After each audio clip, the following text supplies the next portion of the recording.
Hey, fellow GNTers, those of us who like our spirituality with a twist. So we are doing our series on cults and cult psychology, and we're due to talk about this thing called the Zimbardo experiment. But Daniel was being nice because I said, "Hey, let's hold that off for a second and do something a little bit different." This will be a bit of a surprise episode for Daniel because it's just some ideas I had that I wanted to throw and get his opinion about them. Uh, in the theme of talking about cults and cult psychology, Social psychology, social psychology. The social psychology, I guess that's pertinent to like cult thinking. yeah. Yeah. And so I know Zimbardo experiment, the ever popular Zimbardo experiment. Who doesn't want to talk about a bunch of dudes in a fake prison experiment torturing each other? But we'll just have to wait a week, y'all. Yeah. I wanted to do something a little bit more for context because as we've talked about, this is sort of our response to what's happening now in the US. We're recording this in April of 2025. And since we're an educationally kind of like oriented podcast, we had the conversations about like what's the right way for us to talk about things. Yeah. And this seemed to be a part that was the right way to do it because we like to educate. And I was thinking about Daniel, and especially if we get people who maybe only know us through like these kinds of episodes now about this subject matter. As you Yeah. say, 5% of the audience is always new. Yeah. You were just telling me that. But we're the kind of like a general spirituality podcast. So we're kind of there's a PBS show that's kind of like all things considered, and we're like all things spiritually considered, Yes. right? The idea like we do everything that seems to have a spiritual bent to it, anything that like that seems to be important for like psychospiritual development, we do. And we're going to talk about, which means we ramble a lot to all these different subject matters, which might be different from other podcasts, right, Daniel? A lot of them are like super focused. So if you're tuning in for the first time or you've been with us for a while, we get in sometimes to some rabbit holes that it's related.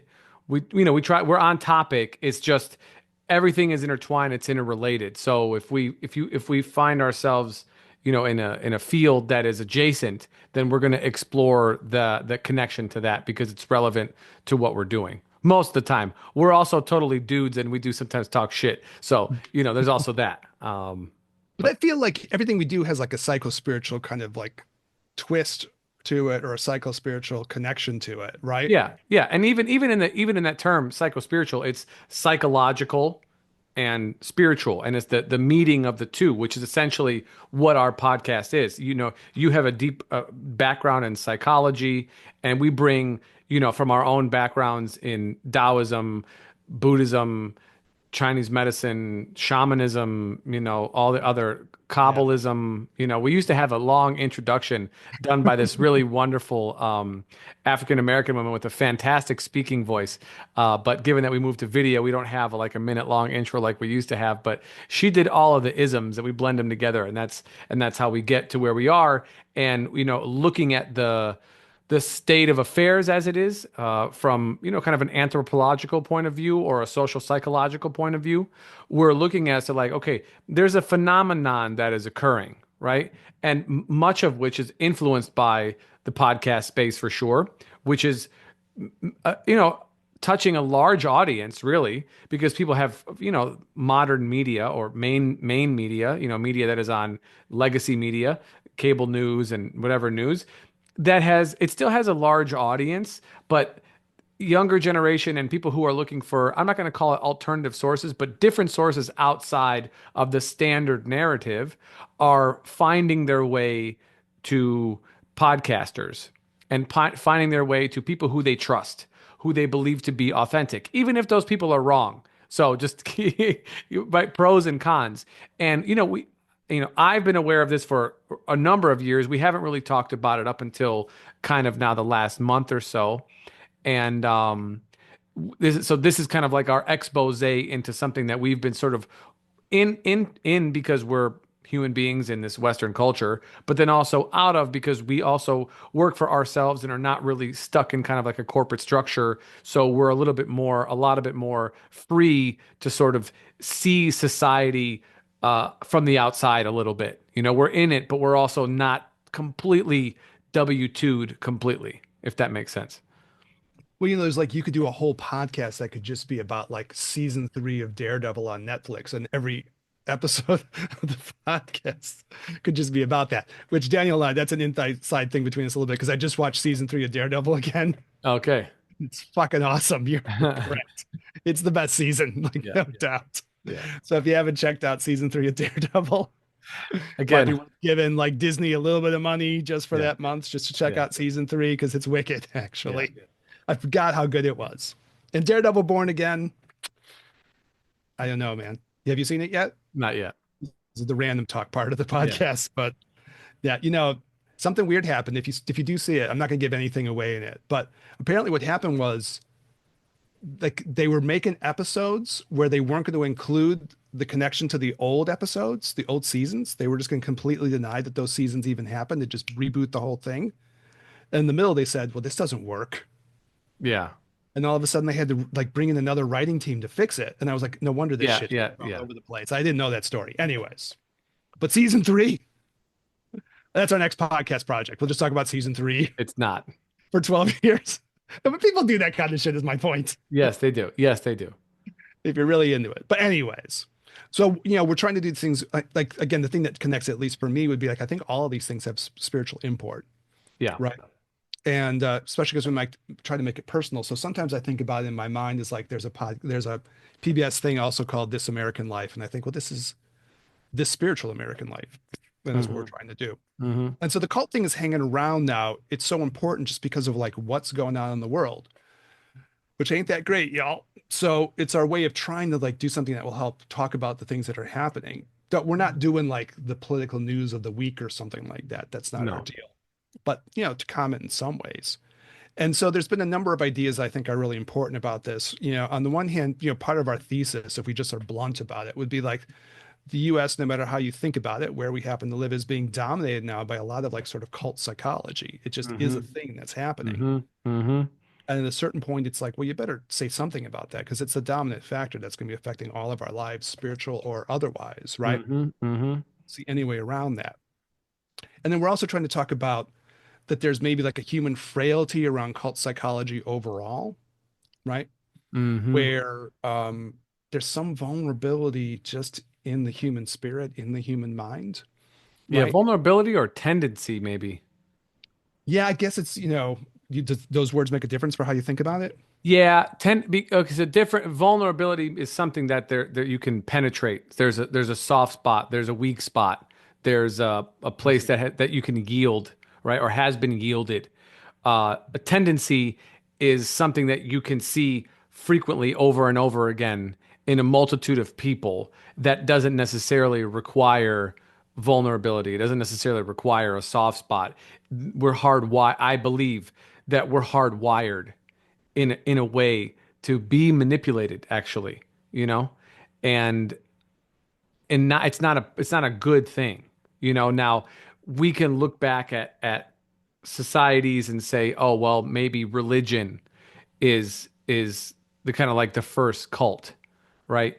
Moving back far. Yeah, this would be kind of like a theme that would probably hit this episode, and it's been kind of an ongoing thing too. Yeah, and so but then the way in which we see religion now is a hierarchical, dogmatic corporate structure. And shout out to our episode that we did a long time ago. Religion is the first corporation.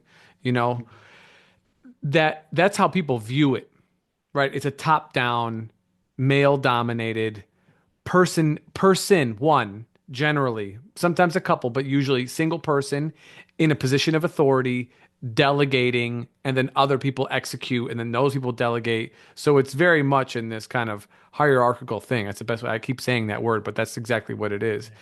And so I believe that people just, whether or not this is innate to us or not, the tendency is that it's there, and it's been there for multiple religions throughout the recent history of our species, and when that is not as prevalent, the mental psychological tendency to see things in that way and to be okay in that structure and not want to blow it up constantly, on the mass, right? Even if it's two-thirds that accept it, that's enough to keep things stable.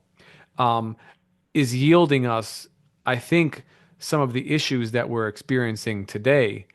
is because people have just accepted that this is the way that things are, and they haven't really questioned, is this the way that things are supposed to be? Or is that the way that they are? And I'm just not, I'm just going to go, okay, what am I supposed to do? And that's, I I know it's think, a weird some of the question, questions right? we're asking. Yeah. Well, I mean, I guess I was using like, I don't have an argument with what you're saying. I get what you're saying. Yeah. To me, I suppose I was thinking in terms of the overall mission statement of what we're trying to do, that this frailty, vulnerability, or tendency, Mm-hmm. is a psychospiritual obstacle, Mm-hmm. right? That we all have to look at, right? Because it's going to undermine the abilities to be for psychospiritual freedom or Yeah. transformation or development. It's like a stumbling block. It's a problem, Mm-hmm. right? On a social level, right? But also when you get to the individual psychological level or psychospiritual level, that's a thing, right?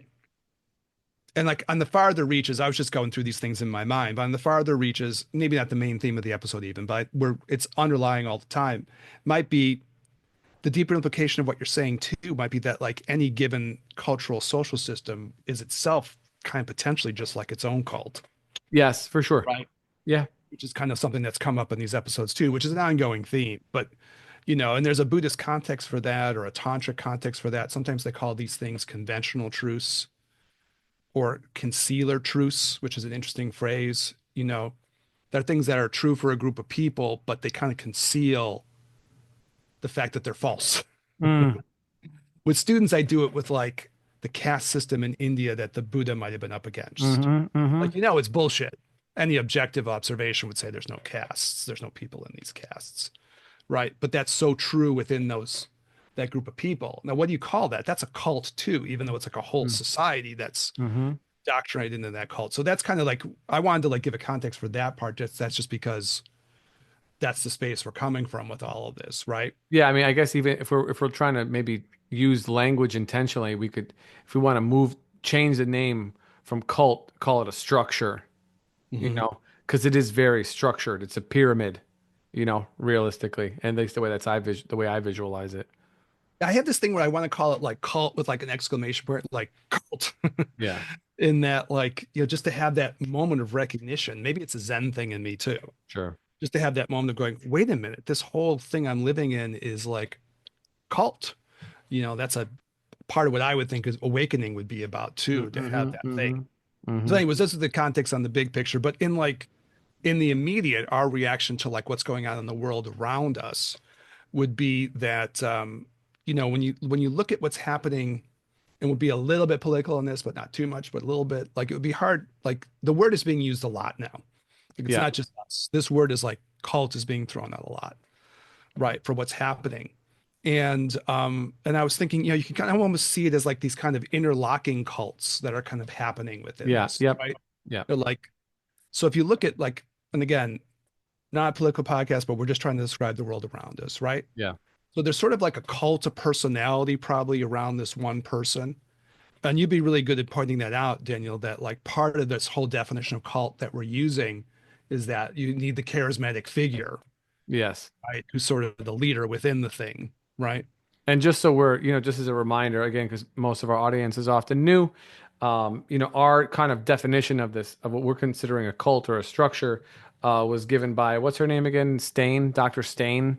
No, it's a doctor. I think her name is AJ Marsden. We Oh, use that okay. Dr. Stain too. But anyways, Yeah. we went to a couple like psychologists who are offering opinions about this because there's no standard language around this. That's No, been there's interesting not. too. But that the cult requires conformity, social cohesion, and charisma. And just a brief word on each of them. Conformity essentially is your yielding, the requirement of you yielding critical thinking. That's kind of like the key element in this, because in order to, essentially be uniformed in someone else's thinking, and in order to be uniform in the way that you think in comparison to those around you, you really can't question too much, or else you're going to be an outsider. You're going to become a problem, because it is the ways of thought to pass from one to another, good or bad. They do ignite other people. So you Well, cannot. there's like a kind of a deep social psychology hidden within this too. So we went back to the social psychology literature. That was the way we were trying to make this educational, right? Mm-hmm. Mm-hmm. And so we were going on like psychology of conformity because people have done studies around that, right? Yes. Yes. Yep. But the only thing I want to add before we're done with all of it, just as a preview, there's like an obedience question. How do you make people obey? Mm. Coercion and obedience. Hmm. We've done great episodes with people talking about their cult experiences now, which was, something that you brought up, Daniel, as being so important. Let's get people who were in cults and like broke themselves out Yeah. to hear stories. And it's been really fascinating, right? Yeah. So we have a couple of those episodes coming up. Somebody who was in Jehovah's Witness and somebody who was in the Mormon Church. Yeah. And so then we have this aspect of social Oh, just real cohesion. quick, Daniel, one of the things, Yeah. so the obedience part is part of it. And then the other part that I want to do a little bit on before we're done would be like persuasion, Sure. psychology around that too. How do you persuade people to follow you? So, anyways, I wanted to put those as kind of like subheadings on this thing since we're doing it. Yes. Yeah, But and anyway, so yeah. those will go under the kind of like the larger heading of social cohesion, right? Obedience, persuasion. Conformity and social cohesion have that certain overlap between them. Yeah. Oh, Mhm. there's yeah, yeah. I mean, conformity is the individual. Social cohesion is the collective. And social cohesion is more like a sociology term or something. Yeah, for sure. But this is the standards, the way that I have since we've talked about it with again somebody Yeah. who's Jehovah's Witness, Mormon, and then I have some friends who are very conservative, church-minded Christian folk, kind of evangelical-esque, Mm. um, and it's very much in or out.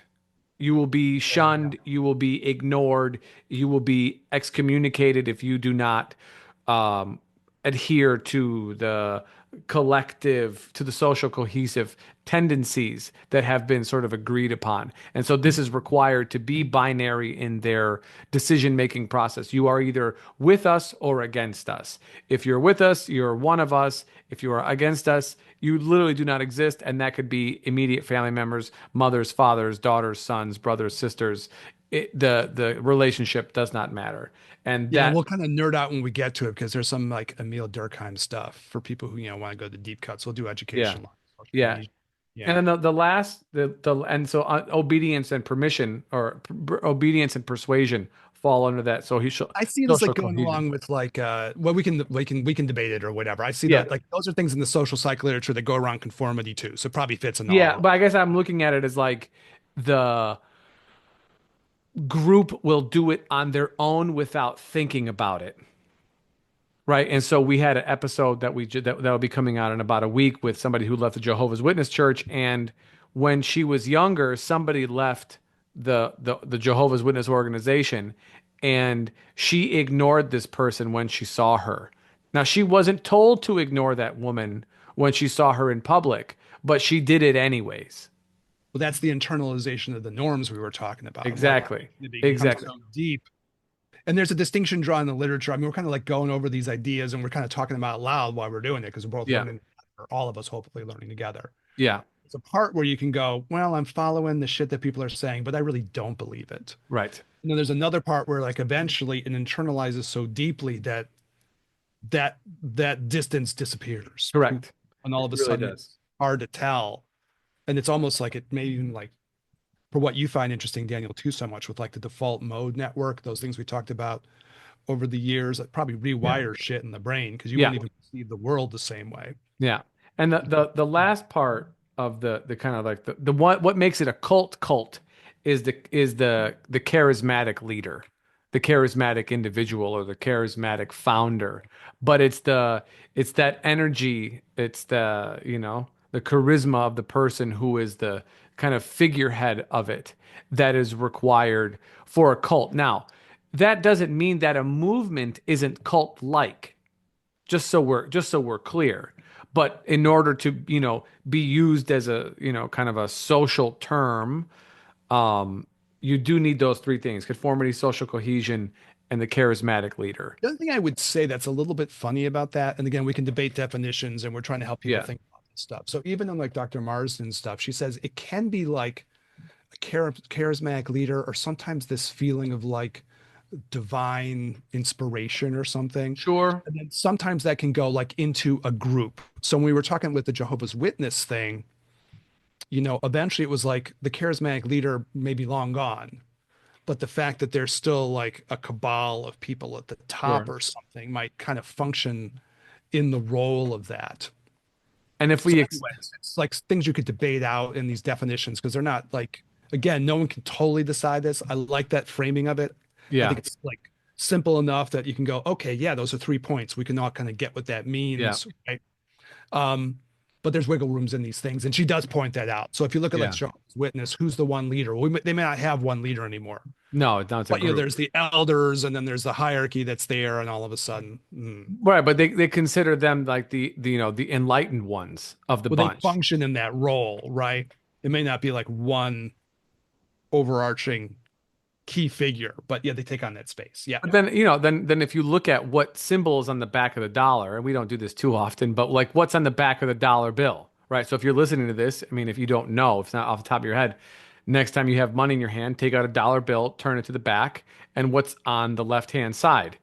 It's a pyramid, right? It's like the Pyramid of Giza, except the top is separated from the bottom and it has an eye and the eye is open. Well, this is representing the separate nature of the enlightened ones, of the awakened ones. And the bulk of the rest of the individuals or beings as a collective create the 90% of the pyramid, maybe more than 90%, except for the ones that are the enlightened ones that are on top. And those are the ones that are shining. Those are the ones that are awake. Those are the ones that are at the peak, at the very apex of the pyramid. We could say those are the leaders, if you will. And they're the ones that kind of are guiding society. So, even symbolized on the very base unit of our currency is this idea of the separate enlightened ones from the bulk of the rest of the individuals that make up the entirety of the pyramid. Because if you consider a pyramid, it's, four sides at the bottom works its way up to an apex, right? But you take one brick off the top and awaken that one, and the rest of it is just, I don't know, what do you want to call them? Blockheads? You know what But I'm saying? the rest of us are supposed to be. We're supposed to be like the people just hauling along Yeah, but I the you know I pyramid. most people think they're at the top of the pyramid. I'm sorry. Well, I mean, it's interesting when you look at it that way. I love bringing up the imagery because that is interesting, right? Yeah. All-seeing eye on the top of the pyramid. Mhm. Like, what is that about, anyways? Right? That weird shit on the back. Like, Mm-hmm. and when I think about that, there definitely is that vibe. If we look at like what's happening, because I try to be objective about it, and there's like obviously around like the main leader, and we can see this in our situation. So he's supposed to be like this person with this incredible gifts and insights and talents. And there's Mm. a lot of like references to like 4D chess. Mm-hmm. Mm-hmm. Even as like you looked like what was happening in the United States more recently, even as things were going, around economic stuff in the United States based on like a bunch of really kind of dumb shit that was being done. Yeah. It was like you could listen to it. And from the people who were more in the in group of that, it was like you just have to trust your leader, trust him. He has a plan, he has a vision, he has a this, and they were framing him probably in that way, Mm-hmm. right? Like he's a seer on top of a pyramid or something, Mm-hmm. looking out in Mm-hmm. that way. And for me, like these episodes started, and you can make out of it whatever you want, but like I was talking with people who were kind of like in an Elon Musk kind of cult mindset where I was like, wow, that's wild, man. They really have wild thoughts of who this person is. But for them, I think that's right. He is like the pyramid and the dude on the top, right? Mm-hmm. Shining. And then like, in that headspace, there's a lot of that kind of talk, you know, which we'll probably get to a little bit more up the road in episodes where we'll kind of explore like what's the mindset behind that group too. Mm-hmm. I want to talk about Curtis Yarvin at some point, but there's like there is this idea of like there's an elite up at the top of this who Mm-hmm. should be naturally commanding, taking control of the pyramid or something like that, Mm-hmm. right? So the image is like very kind of like dead on. But the other one that I thought was worthwhile looking at today would be, and this is a hard subject matter, but we'll throw it out a little bit, which is like if you look at like the overall structure of what's happening, there's sort of like the Christian nationalist part of this too, Yeah. right? Which is in our bailiwick because it is a spiritual question, right? But part of this is like Christian nationalists, right? Who've like have this version of like spirituality, Christianity that's like merged with the state somehow in a Yeah. really weird way. Yeah. And it has a very particular, it's not like, it's not like all Christians are like this. No. No, it's a very particular slant. Yeah. Yeah. And again, we don't do too much of the political stuff, but there's the whole Project 2025 thing that came down the pipe is like it's a Christian nationalist Yeah. document, Yeah. right? It's like based on this, it's from this group called the Heritage Foundation, if you don't familiar with this. And this is the part where I think it's a little bit educationally good because a lot of people don't want to pay attention to these things, and you can understand why, Totally. like Yeah.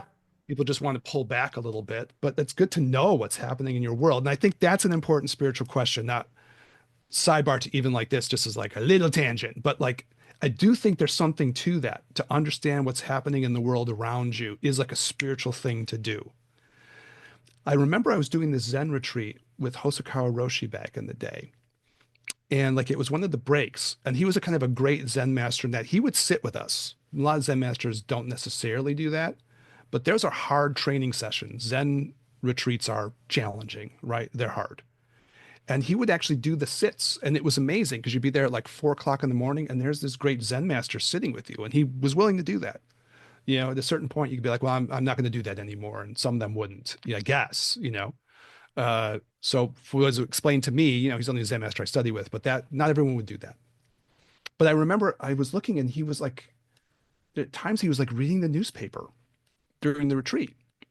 And I was curious and I was like, okay, he's trying to understand the United States. He's trying to understand the world around him. Mm-hmm. And in meeting Gelek Rinpoche, Tibetan teacher that we sometimes talk about on this podcast too, rest in peace, Rest in Rinpoche. peace. But he cared about these questions and he would Yeah. ask you like, what do you think? One of the first things he ever said to me, we had a controversy with our governor in Illinois who was going to go to prison. And he asked me, and all the governors of Illinois go to prison. This is an Illinois That's right. thing. Yeah. Yeah. We'll see what Doesn't happens. matter which part of the end, they all end up in jail in the We'll see. end. We'll see what happens with JB, but They he's got the all, good lawyers though. You know what I mean? yeah, a lot of money. But like it's a kind of a thing they all end up in jail. And I remember he asked me what I thought about this. And I was like, I was meeting him for one of the first times. I didn't know what to say. I just said I'm from Illinois. And he cared that I what I thought about this. Yeah. And he cared that I know what was going on in the world. And he was going to tell me what he thought. Mm. So I know what you think about that, Daniel. I've had interesting conversations about this. There's a natural instinct to pull away from the world, I think, if you're a spiritual Yes. person Yes. sometimes. But I Yes. feel like part of compassion and part of method, you might say, in like Buddhist framing, right? The ability like to help people is to be aware of what's happening in the world around you. Do you feel like that way too? I kind of do. Yeah. So So it's this mixed. It's not obvious. This is not an obvious question. This is not, no, it's not an obvious question. And I think you're right. And I think that is the sort of stereotypical view that somebody who is a spiritually minded person is kind of removed from, they take themselves out of this and then do their thing. But that I think is disingenuous in a way because you can't disengage completely. And if the goal is to free yourself and then I know they say all beings, but let's say as many as you can. Okay? You know what I'm saying? Like that's the goal. So free yourself first and then as many beings as you can along the way and then thereafter or whatever. Well, as you start to transcend time and space, you can do a little bit more. But for Yeah, now, we'll start locally. yeah, well just I'll just start on the block. I'll start in the neighborhood. I'll start in the hood. yeah, that's right. Yeah. And then That's right. eventually we'll work our way up. Yeah. Yeah. Um that like you have to be able to speak people's language. You do have to know what it is that people are working with, what the variables that they have, because it makes your teachings, it makes your connection, it makes the ways in which that you can connect to someone's heart and their mind very genuine because you're going through those same questions. Now your answers are going to are going to be different. That's for sure. But we're regardless of how in quote unquote enlightened somebody is, you're still a fucking human being. You shit, you piss, you sleep, you eat. You have emotions, you have sensations. Sometimes they're sexy, sometimes they're discomfort, all the things. But you are a human being and you cannot pretend that you're not a human being. You are, right? Now, what's going on inside of you as you are developing as your life goes on and if some people don't understand what I'm saying, let's just call it maturity. So someone can go through something difficult and they mature from that. And they may look the same as they did a year ago or 2 years ago or 3, but they're not the same person. They've grown, you know? And so as you do meditation or whatever, personal develop practice that you're into, it's working on you. It's changing you. It's updating your software, if we want to use that analogy again, you know? Um, but you're still connected to the world around you. And so you cannot like completely extricate yourself because then you're not in the world and you're not doing your mission. So how do we choose to do the mission? What's the mission? Again, free yourselves and as many as you can in the process. So we're in the process of working on freeing ourselves. And part of that is to have these kinds of discussions and then to also discuss with the people who find this useful. And if you have, questions, comments, whatever, please feel free. Leave a comment in the YouTube section. I check it. I do respond. Or if you have a longer question that you want to ask in particular, ginandtantra@gmail.com or hit us up on the gram at the Gin and Tantra podcast. By engaging with other people's minds and questions, it challenges us to look at our views more expansively, so we're not removing ourselves from things, but we're in it, processing it, doing it at the same time, and still trying to find our own authentic lane as we deal with the ever-changing world around us and the ever more difficult world that we are surrounded in and trying to find, meaning and a path through that feels like we are being who we are naturally, if that Yeah. vibes. Well, I mean, I don't know what it'd like to think about. There's some deep questions in that, like what it means to be a human being and shitting and pissing, and some deep questions, because the spirit, as long as you're attached to this mortal coil, you're going to be doing those things. Yeah. There's a kind of a famous story about the Buddha where famous, maybe not that famous, but like a story about the Buddha where, like the backstory is that he could have been king, but he chose not to be. And I think at some point, I remember reading it and it was interesting. Like there was chaos in his father's kingdom and the risk of it potentially falling. And he says something like, well, it's not like I don't feel that. I still feel and care about what's happening with that. It's not like I'm totally divorced from that. Mm-hmm. Even in him talking about that. And I remember thinking, oh, that's a kind of a deep thing for the story to communicate that. Who knows if that story is even true? But, as far as it making a point, it wasn't like he didn't, in the story, he doesn't not feel anything about that, Mm-hmm. or at the Mm-hmm. very least, you have to kind of maybe know, at least understand what's happening around you, which is why we're trying to do these educational podcasts, right? Yeah. Yeah. So I felt there was like something that had to be shown here, which is like, is it fair to call this like cult stuff? And I think it is fair, right? It's one of the things I think Yeah. we have to prove. Or if we're going to talk about cult psychology and make the claim that this is all cult psychology stuff, well, is that what's actually happening? And I think you could look at it and you could say, yeah, there's like kind of like one cult, and then within that cult, there's like subcults Mm-hmm. that like melded together to become like the Uber cult, and You it's have different groups of people, what they call right? it, a Venn diagram. Yeah, that cult Venn diagram. But there's like the one that's probably just we're devoted to the charismatic leader. That's our devotion, right? Mm-hmm. And there's another group of people like, no, we're maybe like the part that became a little bit more like Elon connected or tech bro oriented or something. They're their own little sub thing going on there, Mm-hmm. right? Yeah. And they have their own ideology, which I think I want at some point to do episodes just to explain it, because if you don't get it, it's kind of hard to follow. And then there's Yeah. the kind of part of it that in that, researching for us to talk about these things, but there's the Christian nationalist part, Mm-hmm. which is, if you're a Christian, you're not necessarily a Christian nationalist. And even for other Christians, you're like, wow, we're not like that. That's a different group of people. They got a different thing going on, right? Mm-hmm. Mm-hmm. And they're their own kind of subcult. There's a kind of like, so unless you're a Christian nationalist, you're like, whoa, okay, you got your own deal. That's not my deal, Mm-hmm. And they're kind of like, they're part of this thing too, that their own subcult. And they have this vision. They want to make everyone kind of follow their particular vision of what constitutes a Christian life or how people are supposed to live on some level. Mm. And they're part of this thing. That Project 2025 thing was like basically their document. They're the people behind that. And their ideas will make everyone live in our Christian vision. And, I was like, listening to some commentary on it, and it's almost has like an Orwellian feeling. We were talking with our Jehovah Witness guest about you get this weird language within these Yeah. things. So all of a sudden you're like, like in the Jehovah's Witness, they'll talk about elders and worldly people, and it's all jargon Yeah. and terminology around the ideology of that group. And so it was really weird because they talk about like, you know, in this Christian nationalist thing, they say freedom. We're in favor of freedom, but freedom means you're living this life that we want you to live. That's freedom. Yeah. The one that we've chosen for you. The one that chooses you, now you're free. Hmm. So it's a very kind of particular thing. And so those are the groups, within this, right?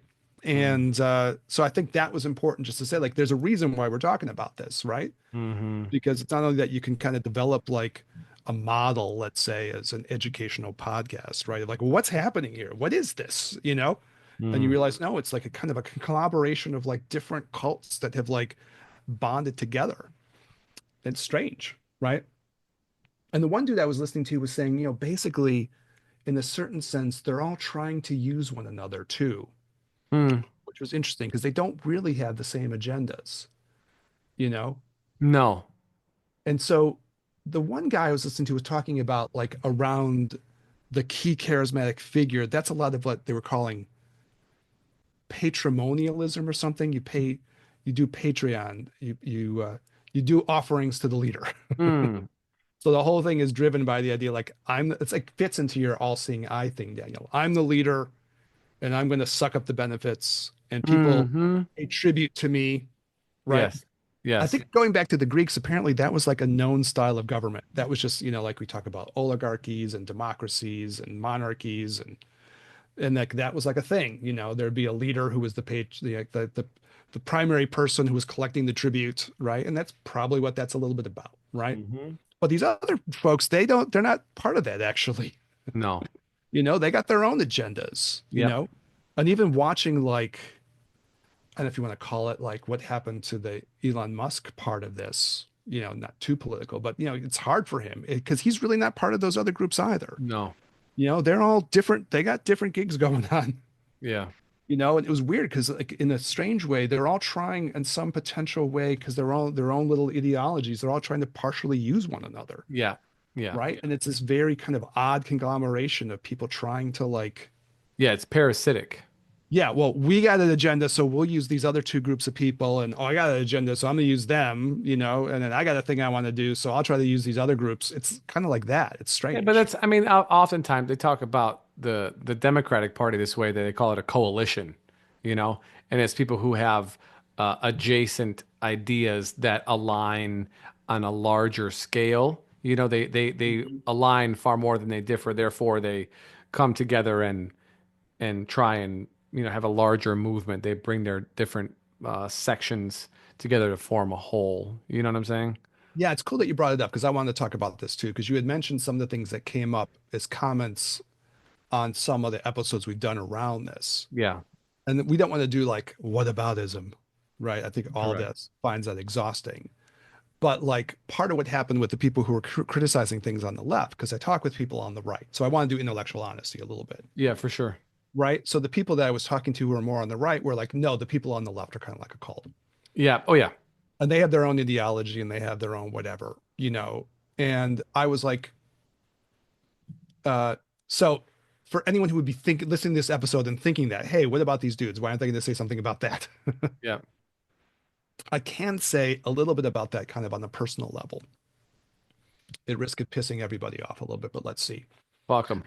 So like back in the day, before there was more of this kind of maybe thinking on the left. I'm already, it's not shocking to people. I'm a little bit more of a left person. I just grew up in a more lefty environment.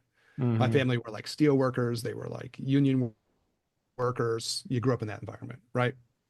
And so, but I remember talking to, and on the personal level, as far as this being this spiritual American life, or this American spiritual life, I'm going to like actually meet with this person tomorrow because in some odd ways, our friendship and our relationship with one another kind of we had different reasons why we sort of lost one another, but this was a little bit one of the reasons.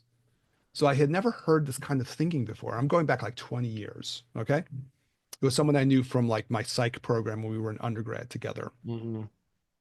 And it got to this point where she was getting like her master's going on. I went into Chinese medicine. We went to different grad school routes, right? But she was pursuing her psych education, more like social work. She was getting an master's in social work.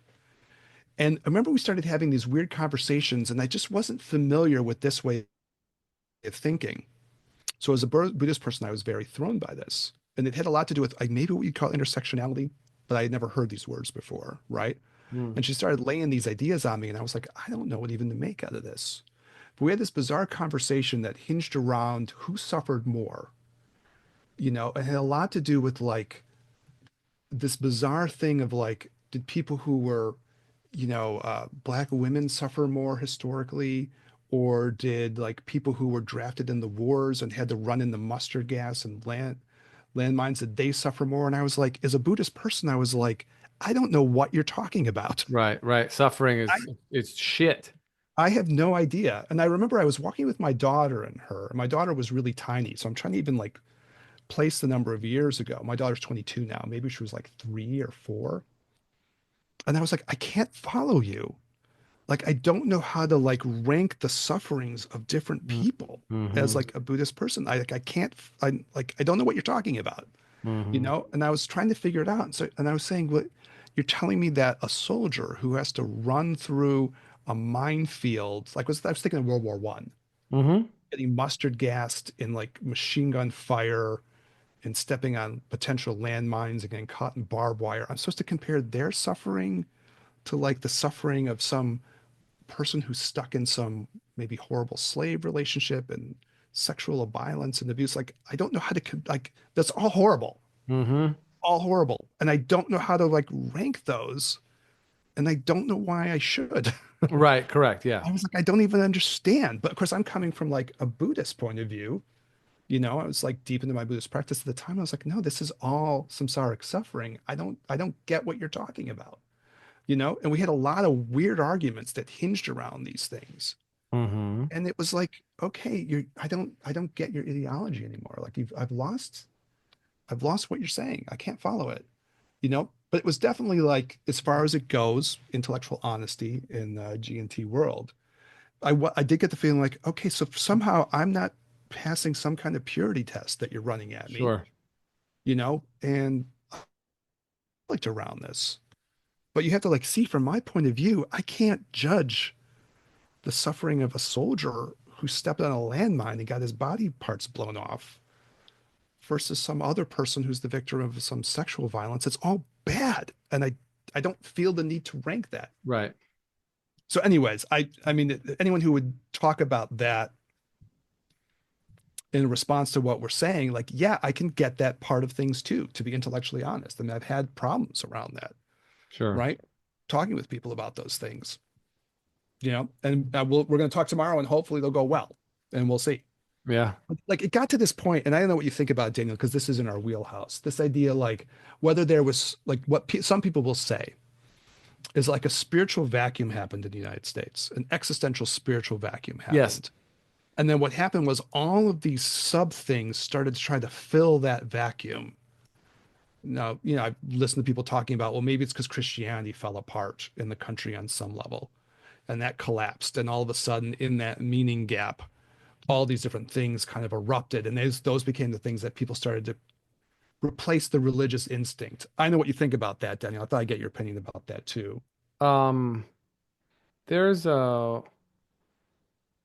there's a YouTube channel called the Philosophy of Ideas, maybe. I keep forgetting what's the name of this guy's um YouTube channel. Anyways, it's the philosophy of something. Hmm. Um, but he's it's a pretty big channel. He's got couple million subscribers, and he had a video, and I'll try and find it if I can link it in here. I will do so. But he had a video that talked about society's problem of spirituality, and that it is this exact thing. And he has a whole video on it. So again, I'll try and link it to this video in the description here. But that like it's a problem of spirituality. Man's problem now as a society is a spiritual problem. and it is the lack of spirituality, not religion.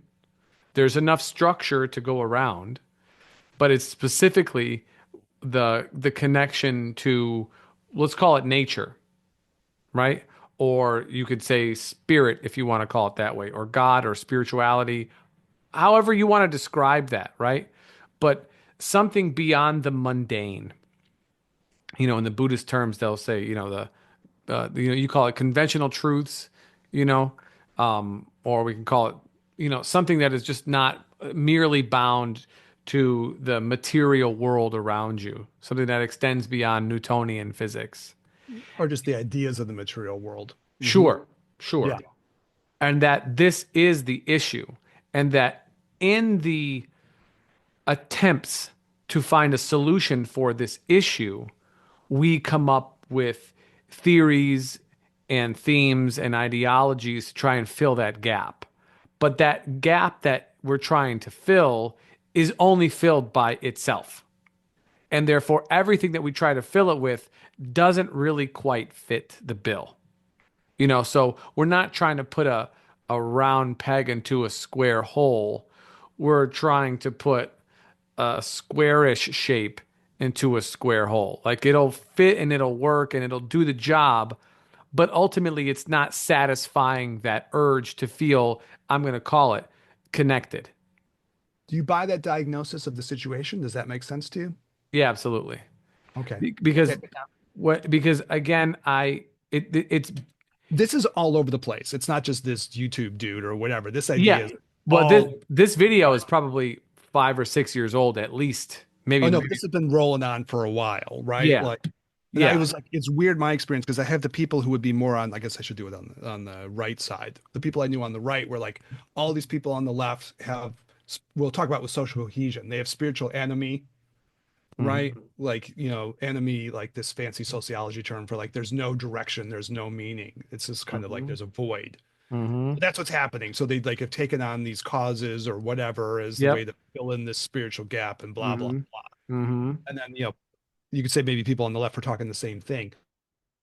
But the thing about it is, when I was listening to the people I was hearing on the right, I was like, well, bro, there's no difference between these two sides. No. They're the same. There's no difference.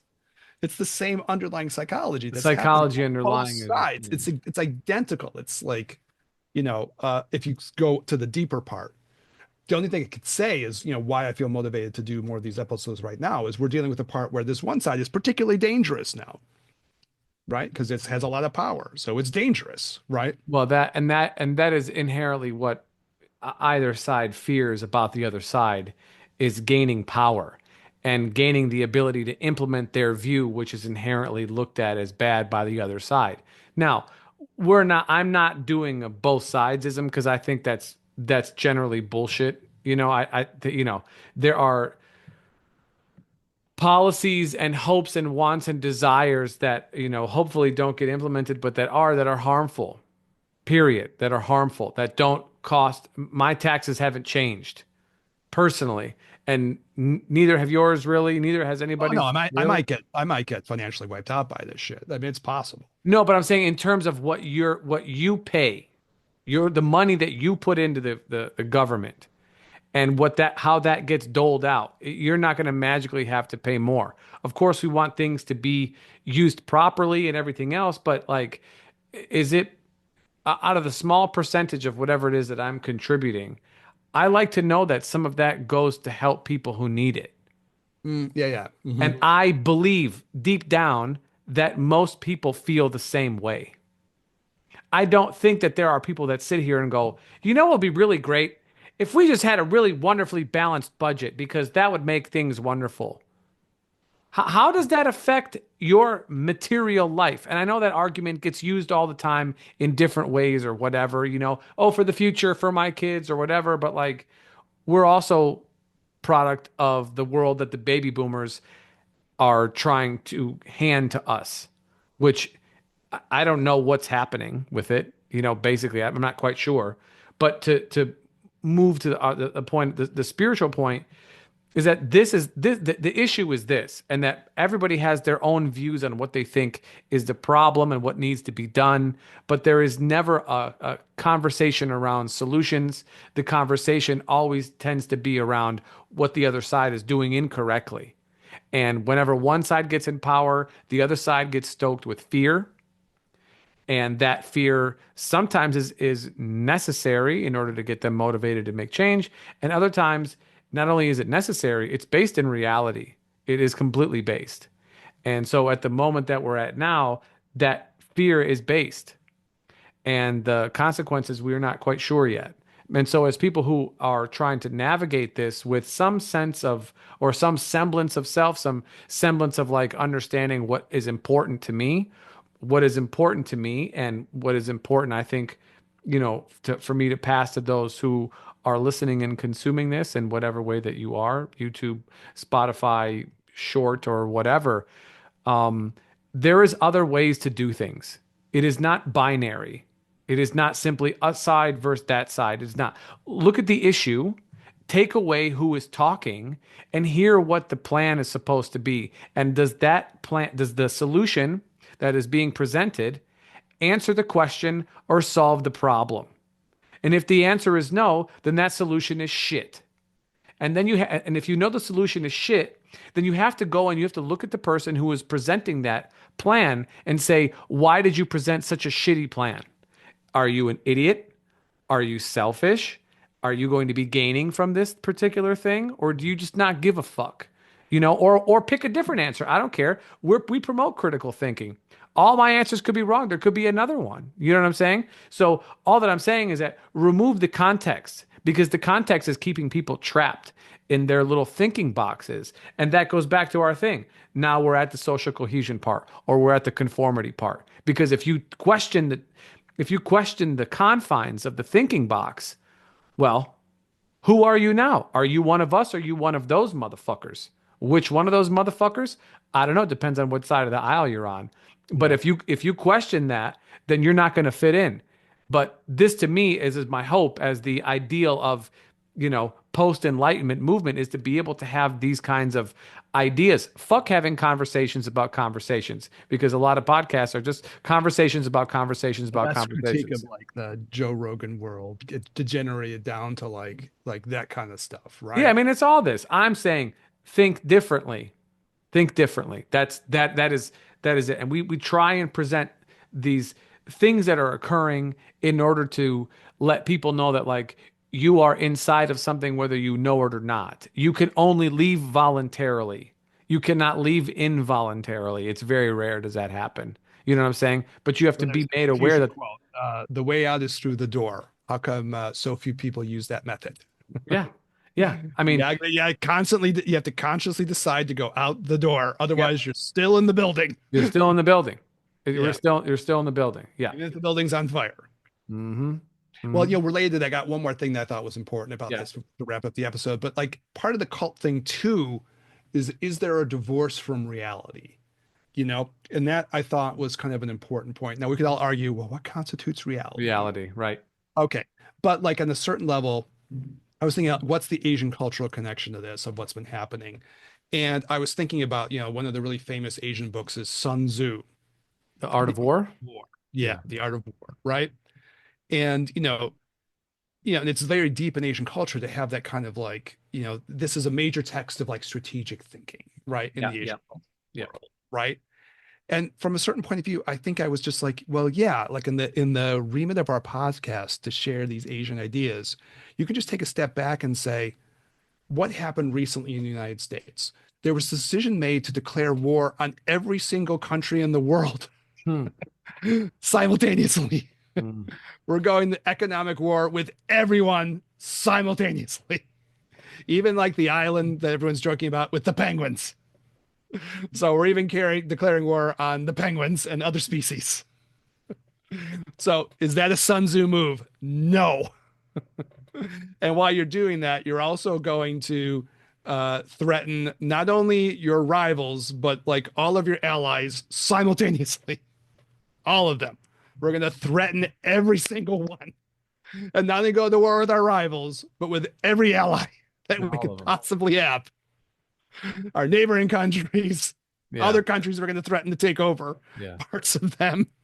We're going to take over parts of Europe. We're going to threaten everyone simultaneously Yeah. Yeah. while also declaring war on what could at least be half to the majority of your own population. For sure. Why we're declaring war on everyone in the world simultaneously. Yeah. Yeah. Okay, if you're Sun Tzu, just in terms of being deluded, you are majorly deluded. You are living in some alternate reality to declare war on everyone Mm. simultaneously. That can tell you that you're perhaps in a cult mentality because that is not strategically sound. Does that make sense what I'm saying, Daniel? Yeah. Like you're not in reality anymore if you think you declare war on everyone simultaneously. Hmm. That is not how you do shit in a real world. You build up like alliances that you think are strategic. You do things in an intelligent way, like Sun Tzu, F, F minus. That's not good. And so, maybe that's the point when you look at that and you go, okay, well, there's something delusional in this, right? And that will tell you that there's cult thinking going on. And, maybe it's not the equivalent of like downing some of the purple Kool-Aid, right? It's not that level of cult thinking, but there's something like unreal about that. Like you're not in reality anymore. Mm. You're deluded, right? I'm going to declare war on everyone, or I'm going to declare war on my entire like consumer base. I'll just declare war on them and then be shocked when my company fails. Hmm. It's a delusion, you know? I did a little research on this. Apparently, it wasn't really purple Kool-Aid down in Jonestown. I just learned this. See, it's an educational podcast. It was actually apparently it was Flavor Aid. So if you want to go, I don't think it's going to change anything. I think that's over the heads. Well, there's the whole Jonestown thing where you drink the Kool-Aid, right? I'm drinking the Kool-Aid in the Yeah. cult, and everybody Yeah. dies, right? So apparently it was Flavor Aid. There's a little trivia for you, G and Tears. Kool-Aid is It wasn't really Kool-Aid. They were they were drinking back in the Flavor Aid. back in the good graces of Kool-Aid. Apparently, like the icon was it was almost like a little like candy cane looking straw or something for Flavor Aid. So, anyways, I looked it up. But anyways, in the end of this, I was thinking, okay, so there's a certain point where you could say, okay, this is no longer reality based. And I think that's the last point for me that was important to say, like, well, how can you call something a cult? How can you do that? Like, what's your basis for it? And on some level, you can start to say, well, is this really based in a reality anymore? And we could argue about like what constitutes reality, but like at a certain point, if like your whole idea is I'm going to declare war on everyone simultaneously, there's something off about that. You're just no longer looking in the real world. Left Yeah. Daniel speechless. Yeah. I mean, you're a strategic person. Does that make any sense? Yeah, of No. course. There has to be something delusional going on. I can't declare war on everybody. Yeah. The argument that people who have pro that will say, you can't judge the book by the first chapter, you know, that's gonna be the other argument. And But like somewhere in like the Confucian heavens, Sun Tzu would be like spinning around like in his grave up there or something, because that's mm, just crazy talk. yeah, well, the problem is just people don't have on one hand, people don't have patience, and on the other hand, people don't have strategy. And when you mix those two things together, you get a really shitty combination, you know? You get a Well, really shitty combination. one of the things that like Naomi Klein, who's another kind of journalist, was talking about this is a lot of times in this cult thinking, they're death cults. So there's kind of like, okay, well, if we go down destroying everything, well, then good. Mm, That's one of her observations about this, that in cult thinking, at a certain point, you get to the point where like, it's like, okay, yeah, we'll destroy everything. We'll destroy ourselves too. mm. Eventually it gets to that point of like, we're going to destroy everything. We'll destroy all your shit. We'll destroy all our shit. We're going to destroy everything. Oh, wonderful. And I don't know if that's like intrinsic to the cult mentality, but we were talking with our Jehovah Witness person, and there's an Armageddon feature to this. Yeah, for sure. For And a sure. lot of Christian nationalist stuff is like Armageddon Absolutely. driven. Rapture. Bring it We're on. we're looking for rapture, We can't wait. right? We can't wait. And we're gonna like everything is gonna burn, right? Yes. So there's a Wonderful. certain kind of like death cult quality at a certain point. Yeah. And Yeah. those are infused. Those are infused in the larger movement now, you know? I mean, like it's definitely there, you Well, I know? mean, that's a little bit how you know it's cult. Oh, for sure. Yeah. Exclamation point, Yeah. right? When you start getting to the point like, well, the main goal of this is Armageddon. Okay, and then there's a different reason why you say, well, maybe we'll declare war on every other, completely fuck Buddhist interconnectivity. Fuck that shit. We're going to declare war on everything on the whole planet There simultaneously. there are some, and I've heard this on both sides of the aisle, like a need for a reset, you know? People are like, oh, we just need to reset the whole thing. I'm like, it don't work like that. There's something called causes and conditions. We are here because of many, many other things that have happened to bring us here, and you don't unwind it at the snap of a finger. You know, if you have 20 pounds to lose, you can't just chop it off. Yes, you could take some GLP-1s or whatever, tirzepatides or whatever it is now that, you could lose weight and 30 pounds in a month or whatever it is that people is. But generally speaking, you can't just erase things. Things It's like don't just different than like saying I reset. lose weight by cutting off my own leg. I could lose Yeah, 20 no, it pounds by doesn't cutting off a quarter, like that doesn't work percentage of like my that. body. Yeah, it's just not that's not how it goes. So yeah, anywho's. I know, like, I think like, you know, I don't even know if it's like the idea that there should be a reset or something, No, but I've heard this. I've heard this. yeah, yeah. But I think it's more like from again, like an Asian philosophy point of view. Like you have to recognize there's other beings on the planet that think Yeah. different ways. Yes. Like I can't just like say, okay, now I'm going to pursue my ideology in complete blindness without any recognition of the fact that I'm like an interconnected being, like with all these other beings that do not have the same agenda as me. You're delusional. It is You have to that's say cult. And then the part of the thing is like, well, fine, fuck it. We'll bring everything down to the ground. If everything burns good, then we'll get to Armageddon faster. Okay. all right. Okay.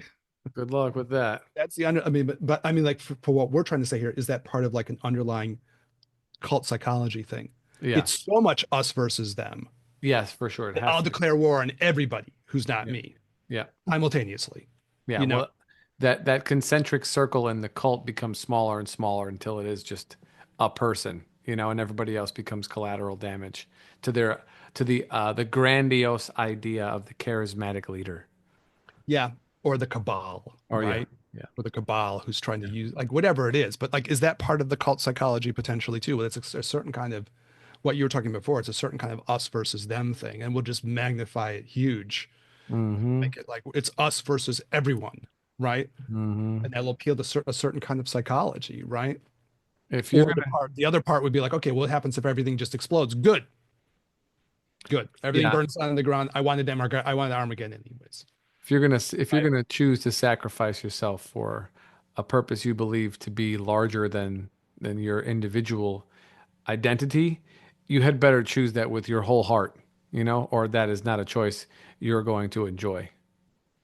But I mean, I think even like from a certain point of view, you could choose it with your whole heart, and your heart could be like massively diluted. It can be, but that's a different conversation for. I mean, I don't think, no, I think this is the conversation. Like, if I'm deluded, you have to say, like, I'm sure the Jonestown people who were drinking the Kool-Aid were like, I'm into this a lot. This is my whole heart.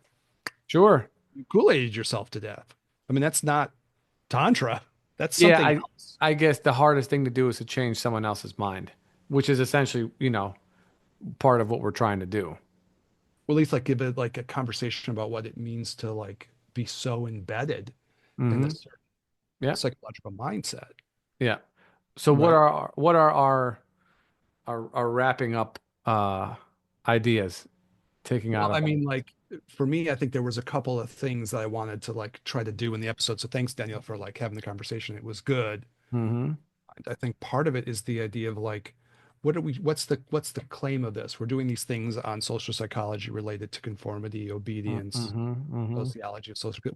Why are we doing this? Well, we're doing it as we've been kind of alluding to because we're diagnosing the world around us as being infused with a toxic kind of cult mentality. Hmm. Oh, and it's like dominating everything so much, right? Hmm. Trying Hmm. to say, okay, well, these are the features. So let's look at this maybe as Hosokawa Roshi or Gelek Rinpoche would try to do. Let's look at this through an objective filter and say Hmm. what's happening. Well, we got like cults, right? If we want to like use that language or, but we're using it, right? We're saying, Hmm. yeah, this is dominated by a certain kind of cult mentality. And you can even kind of label the different cults Yeah. within the whole sphere. And Yeah. then the next part is like, okay, so how you justified in calling some of these things cult? Because they're divorced from reality, Sure. right? They're not real anymore, right? And it's certainly part of spiritual thought would be we could challenge ideas of what constitutes reality and debate them, right? Hmm. But maybe one of the features would be to say, okay, well, obviously, if I take a step back and really look at this, this is divorced from a kind of a basic reality of how things work. I'm deluded, right? There's Hmm. delusions that are part of this. We all have delusions Of of different course. kinds, but this is like a certain kind of delusion that may come from a certain kind of cult mentality. Even the things you were talking about. Okay, it's Hmm. us versus them to the point where I'm at war with every other being on the planet. Okay, you know, or maybe this other thing, this infusion of like destructiveness behind this, right? But there's a destruction of self and other part that Yeah. starts to be consuming within this. So, anyways, that's it for me. I don't know. How about for you? I mean, we had such a long conversation about so many different things all related to this. I guess, we always like to do this at the end. So if you've made it this far, thanks for sticking with us. Your attention is in the top 5% of all human beings across the globe for all time. Um, yeah, I'm not quite sure. I mean, I think I've said all that I've wanted to say up until this point, so there's not really much of a capper that I have for people other than if you cannot question the confines of the structure that you find yourself in without being ostracized, shunned, or shamed, then those confines are probably not healthy. And that can go for religious beliefs, political ideology, social conformity in any kind of way, or even like a friend group that you might be growing away from in some way, shape, or form. And the ability to see the cognitive dissonance between just your ability to choose differently versus someone else's desire to keep you in line has to ring alarms. It has to ring alarms. And if Eric, like you said, someone is not seeing that and they're deluded in their beliefs, and they don't even bother to question that, then those are not people that we can talk to, or as an audience, if you care about somebody that is on the other side of the aisle, whatever the aisle is, okay, it's not always political, whatever, then it's difficult. And I'm not going to say impossible. I don't want to say impossible, but it is far more difficult to try and reach somebody who is that far deluded, who is looking forward to drinking the Kool-Aid, who is looking forward to the suffering of others, you know? Who is at the cost of or for the benefit of the quote unquote greater good. I mean, the greater good is only based upon individuals who make up the greater in general.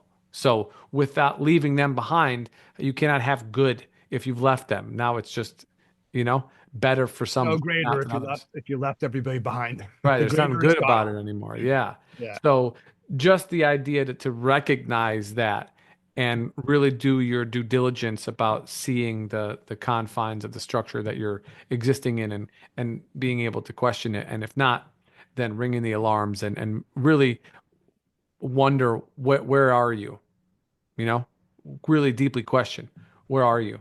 And And if it could be like on an individual level, or if you're trying to look out at the world going, what is happening? yeah, Then you have like hopefully, we do these episodes like this. Other people are doing their own things too around these questions. But yep, for us, it's like, okay, well, maybe the right framework is to say there's an explosion of a certain kind of cult psychology that's yeah, just permeating everywhere, mm, right? yeah, Yeah.